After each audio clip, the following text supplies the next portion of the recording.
How's it going, guys? Dynamite here, coming to you as always from the Digital Warfare 24/7 forums, and today I'm going to be bringing you guys what I think anyway are the top 10 metagame upgrades that you can expect to be influencing your playstyle and the playstyle of others in the upcoming title Call of Duty Black Ops 2, which I know we are all eagerly awaiting.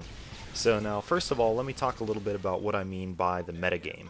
When I say metagame, I mean the different game mechanics and the different balance aspects of the game that basically dictate the way the game plays out in a lot of ways. You know, how aggressive are people going to be? What sort of perks and weapons are going to be the most used?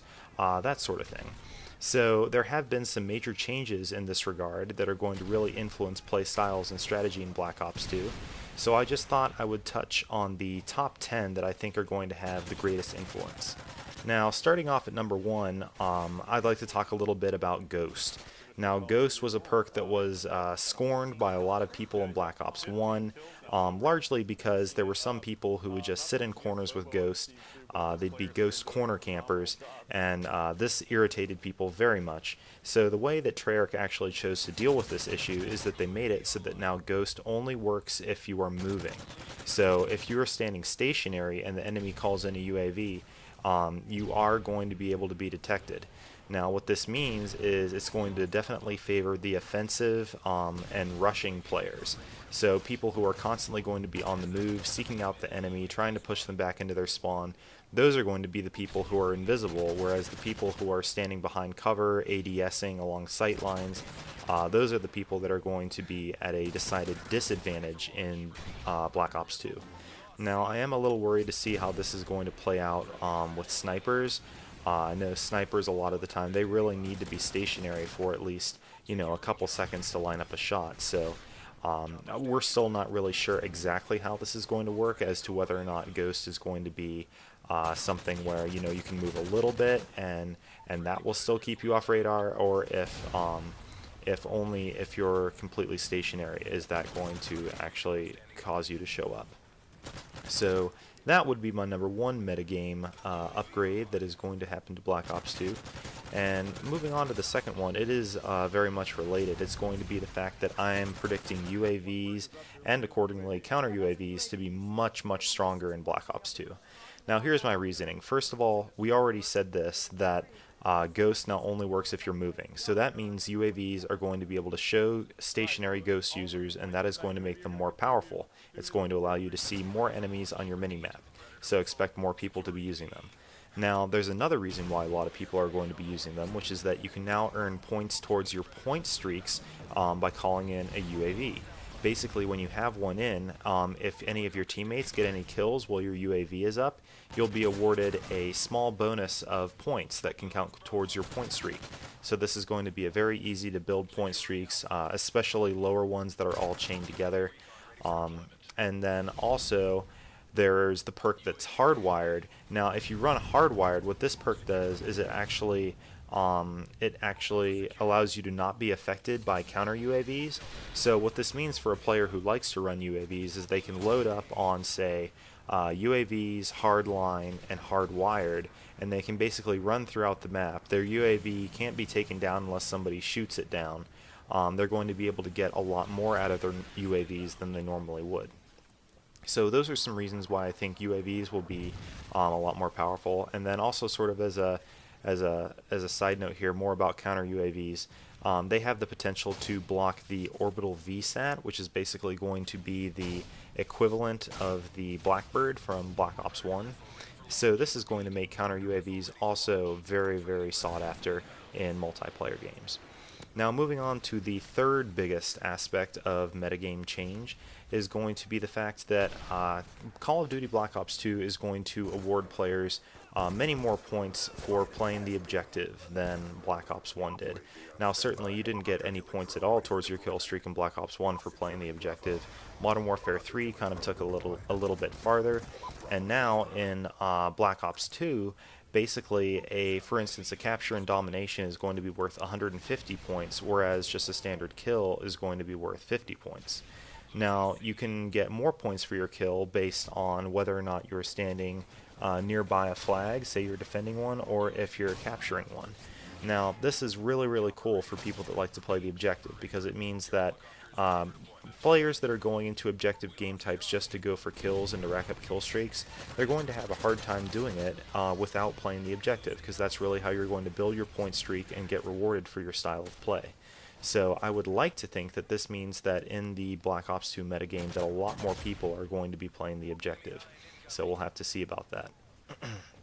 Now, going off of this, let's move on to our fourth biggest metagame upgrade, and that is going to be the fact that you can now select any point streaks that you want. Now, in the past Call of Duties, there have usually been point streaks or kill streaks that cost the exact same amount, so you can't equip both of them. Say, for instance, the Napalm Strike and the Care Package in Black Ops 1. Well, you are not going to have to worry about that anymore in Black Ops 2, because every point streak has a different cost. So you can literally equip any 3 kill streaks you want. Now, this is going to have a pretty drastic impact on the metagame, especially because there are now 2 lethal point streaks that have a very low points requirement, and those are going to be the RCXD and the Hunter-Killer drones. Now, someone who wants to run, say, Hardline with these 2 point streaks are going to be able to spam them out very quickly. If you thought that low-level kill or point streak spam was a big deal in Black Ops 1 and Modern Warfare 3, you haven't seen anything until you've seen what it's going to be like in Black Ops 2. Especially with people, I think, who have just gotten the game and are kind of equipping some more cautionary low-level kill streaks. You're going to really have to watch out for that. Now, that tees in nicely with my fifth metagame upgrade, and that is going to be that Flak Jacket is going to be more important than ever before. Now, this I've come to this conclusion based on what we just mentioned, which is that RCXDs and Hunter-Killer drones are going to be a lot more prevalent. Hopefully, Flak Jacket will be able to defend against those somewhat. Now, also, the other fact that we just mentioned, that there are more points now for playing the objective. That's something that's also going to come into effect, because as you're sitting around the objective capture zones more often, you're going to need that explosive protection. So Flak Jacket is going to be important for that regard. Now, this segues nicely into my next of the top 10 metagame upgrades, and that is going to be the return of C4 being able to be thrown with your right bumper, same as in Modern Warfare 3. Now, this will obviously impact Flak Jacket, because with more people using C4, using it to throw around corners, this is going to increase its desirability in your create a class loadout. Now, to get back to C4, what they've done with C4 is really cool in this game. It sounds like it can actually be replenished with Scavenger, but Scavenger will only replenish explosives from dead bodies that have not been killed by explosives. So, for instance, you can't kill someone with a C4 and then pick up a Scavenger bag from their body to get your C4 back. That's not going to be possible. So that, I think, is a really good balance, allowing players to get their C4 back, but it won't allow them to be spamming it. Same thing goes for noob tubes and other explosives. But what C4 does is it's a really good way to attack around corners as you're basically attacking a defended position. So this is another thing that, along with the new changes to Ghost, are really going to positively influence the fighting capabilities of the offensive players as opposed to more defensive players. A shift in the metagame like this is really going to favor people who play aggressively, and that has me really excited. Now, this next biggest number, the seventh biggest, well, this isn't in any particular order, but the seventh metagame upgrade that I have identified, and I think it's a pretty big one anyway, is that aiming down sights around corners was possible in Modern Warfare 3 with the Stalker perk, and they've actually brought that ability back in the form of the adjustable stock in Black Ops 2. Now, when I went back to play Black Ops after I got kind of burnt out on Modern Warfare 3, I was immediately struck by the difficulty of aiming around corners and playing aggressively, because my more aggressive style in Modern Warfare 3 relied heavily on assault rifles with Stalker. As I approached a corner, I would aim down sights and use the faster strafe speed to strafe around the corner, and it really allowed me to clear areas quickly and safely. In Black Ops 1, you basically have to hope that you either round the corner and manage to aim down sights before the enemy you run into does, or you'd have to do like a strafe shot or a jump shot around the corner or something like that and pray that you timed it right. Well, now you can really advance smartly and safely thanks to this new ability. It's probably one of the better additions that Modern Warfare 3 made that Call of Duty Black Ops 2 is going to be appropriating for this installment. I'm going to make a bold prediction actually and say that adjustable stock will end up being a lot more prevalent and a lot more popular than quick draw, just because this is what we saw in Modern Warfare 3. Part of that has to do with the fact that Stalker was in the perk 3 tier, and some of the more powerful perks that people wanted to use, like Assassin, were in the 2nd tier, so they wouldn't use quick draw. But I honestly think that the ability to strafe faster as you're aiming down sights is going to be a lot more effective than just purely being able to pull up on someone faster. So this is a lesson that I feel a lot of people might have already learned in Modern Warfare 3, but if they haven't, then I think they're definitely going to learn it in Black Ops 2. And if I didn't say this already, aiming around corners, again, really favors a very aggressive player, and so this is something that again has me very excited with respect to its potential for players that like to stay on the move like me. Now for the 8th metagame upgrade that I'm going to be looking at here, it's the idea that you can now select multiple perks from the same tiers, whereas normally you'd be just restricted to one. Now this opens up a couple of very interesting class combinations that you can use. For instance, Dead Silence and Awareness together. Now this would be similar to using Ninja and Sitrep from Modern Warfare 3 together, which you could only do if you were using the Specialist package. And that's something that I saw a lot of people doing. They'd start out with either Sitrep or I guess it was Dead Silence. I think I said Ninja. Maybe I did, maybe I didn't. But in any case, using Ninja together with Awareness in Black Ops 2 is really going to be something that pushes the limits of your close range awareness. So you can be sneaking around the map, you can be hearing people around you, and this is really again going to lead to a rushing type of gameplay, someone who's going to be aggressively pushing into enemy spawns and hearing people, enemies running around in them. So this is a good combination here. And then now you can also pick, if you want to, two of these 3 perks, which are very, very powerful perks in Black Ops 1 and will doubtless also be very powerful in Black Ops 2. And those are going to be Ghost, Hardline, and Flak Jacket. Being able to pick any 2 of those, Ghost and Hardline for a Slayer class, Ghost and Flak Jacket for a stealthy objective class, Hardline and Flak Jacket for a more of a brawler Slayer type class. These are all going to be very interesting options that you're going to be able to use. Now, another really good one is the combination of Dexterity with Extreme Conditioning.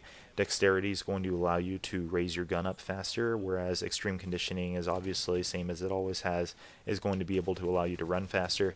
I see this being a favorite combination of people running shotguns, to be able to raise that shotgun very quickly, and then Extreme Conditioning to close the gap between them and their enemies.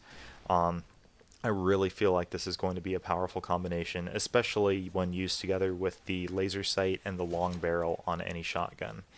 So that's my 8th top metagame change. Moving on to our 9th one that I've identified for us here, and that is the fact that SMGs I'm looking at being really empowered in Black Ops 2. Now, in Black Ops 1, I think it's fair to say that the SMGs were effectively neutered pretty badly. Most of them had very small magazine capacities of usually around 20 rounds, and then also you couldn't use extended mags together with rapid fire, which basically crippled them. And now the final straw there was the FAMAS, which fired at a ridiculous rate of fire and basically outclassed any SMG at close range. Now, from what I've seen so far in the Gamescom builds and the Eurogamer builds, are that SMGs are no longer taking a back seat in Black Ops 2. When I was watching some of the more competitive clans play on the live casted section of the Gamescom videos, I was really struck by the fact that a lot of them are using the MSMC, which looks like the somewhat lower rate of fire, somewhat higher damage, also low recoil SMG. It seems extremely popular so far with the competitive groups that have gotten to try out Black Ops 2. Now, There are going to be other SMGs too, such as the PDW-57. This has a massive 50-round magazine. It's basically like the P90. So it's really good to see that Treyarch is giving the SMGs back some of their swagger, some of their ammo capacity, and hopefully their ability to stand up to assault rifles at close to mid-range. Now, that being said, the last point I want to touch on, the last major upgrade to the Black Ops 2 metagame that I foresee, is the fact that they've replaced stationary sensors with mobile sensors. So in Black Ops 1, you'll remember there was the motion sensor, which was deployable on the ground, and then it would just stay in one place. It basically encouraged people just to hang around their motion sensor, and this led to a lot of very defensive gameplay and lots of defensive stalemates. So basically what Black Ops 2 has changed is that they have a much stronger emphasis on mobile deployment of these detection devices, and they are going to be the sensor grenades, which I understand will function similarly to Recon in Modern Warfare 3, and the MMS, or millimeter scanner, which will basically allow you to see through walls at a distance of, I believe it's 25 meters or maybe 25 feet. But it's something that has a balance. It increases your recoil, and it has sort of like a scanning delay, not unlike the heartbeat sensor from Modern Warfare 2. But what I really like about this is, again, you see the theme here that they're encouraging people to play aggressively. They're not saying hide back behind your motion sensor at some building. They're saying throw those sensor grenades into the spawn and use that to figure out where you want to flank. They're saying run that MMS into tight closed areas so you can spot people through walls and plan how to flank them and take them down. So this is another thing, and just to sort of talk overall about how this favors objective-minded play and aggressive play, really putting the defensive players at the disadvantage. Now, this is something that makes me really, really happy. I think it's a great step forward for Treyarch. And finally, I'd like to sort of put all of this together and talk a little bit about what I think my prediction for the overall strongest class would be. And I would have to go with, for a Slayer type role, it'll probably be Ghost with Dead Silence, which is no surprise there, possibly with Awareness added on, or you could add Flak Jacket on along with Ghost, using, of course, perk 1 Greed in order to make more of an objective variant. But so yeah, Ghost, Scavenger, Dead Silence, Awareness, I think, for perks, and then Suppressor and an adjustable stock and C4, and then one of the many incapacitating tactical grenades, either the Shock Charge or the Concussion or the Flash, probably. Now, this is definitely the class that I see being strongest. It's the one that I'm going to be rolling with or trying to unlock as soon as possible once I start. And that basically, it's just, I'm hoping it'll fit in with a much more aggressive metagame balance in Black Ops 2. I'm going to be invisible to UAVs. I'm going to be able to sound whore extremely effectively. I have a very uniquely equipped primary weapon. It's going to have the adjustable stock so I can aim around corners, the suppressor to stay off the minimap, and I won't ever have to worry about picking up a weapon without the adjustable stock because I'm running Scavenger. Now, these are all things that I think are going to come together to make this class really, really potent in multiplayer games. So I think I've been rambling on long enough, but hopefully the things I've said have given you guys some food for thought at least, so you guys can be planning ahead on how you are going to tool your gameplay to fit into the new Black Ops 2 metagame that we are going to be experiencing in just a few short weeks now. Thank you guys so much for listening. Rate, comment, subscribe if you feel like it. I am trying to get to my goal of 100 subscribers by the time Black Ops 2 comes out, so if we can get close to that number even, I would be extremely happy. But regardless, you guys can count on some really quality gameplay coming your way during the early days of release of Black Ops 2 and continuing onwards from there. Thank you guys again, and have a good day.